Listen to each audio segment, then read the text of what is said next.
Hi everybody, and welcome to the Getting Started with InstructBot tutorial video series. In this video, I'll be showing you what mute sound commands are used for and how to create them. These are the two mute sound commands I've created in the configuration I use. When triggered, it will mute the sound of the currently active application for the number of seconds specified. The 5 seconds mute command has a 30-second global cooldown and is only triggerable by points, whereas the longer 30 seconds mute command is triggerable by bits and donations and has no cooldown. When a mute sound command is triggered, the application sound stops for the specified duration, in this case 5 seconds.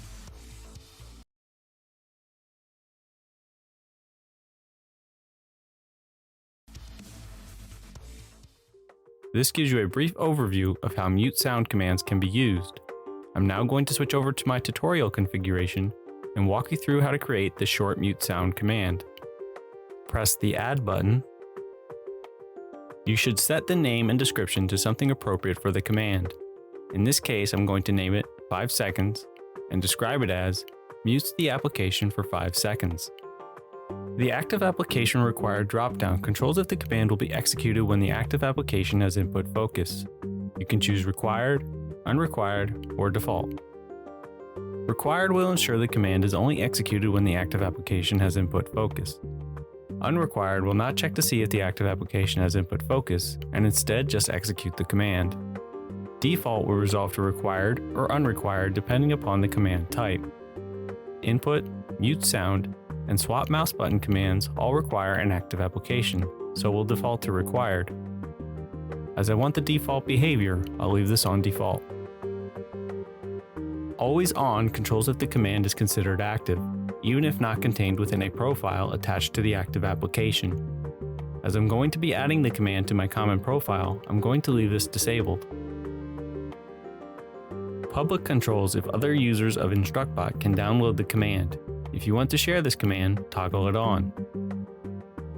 Duration controls how long the mute will last in seconds. As I only want a short mute, I'm going to set this to 5. The cooldowns control how often the mute command can be executed. The global cooldown applies to everyone, whereas the user cooldown is per viewer. For example, if you set the global cooldown to 5 and the user cooldown to 60, the command can be executed at most once every 5 seconds, but a single viewer will only be able to execute once every 60 seconds.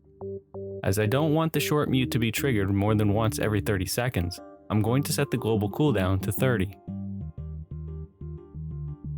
The help settings control if the command is shown with the default help command or a specified help command.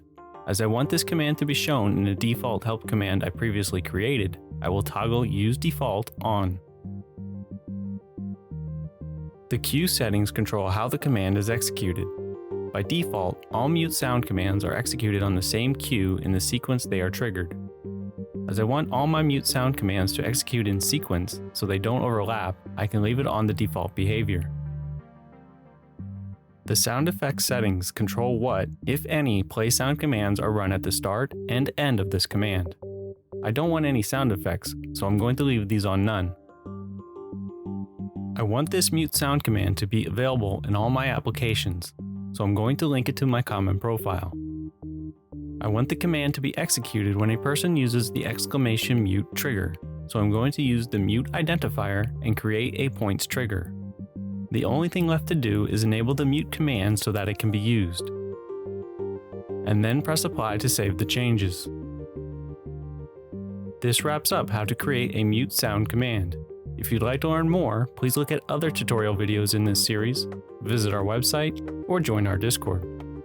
Links to both the Discord and website are in the description below.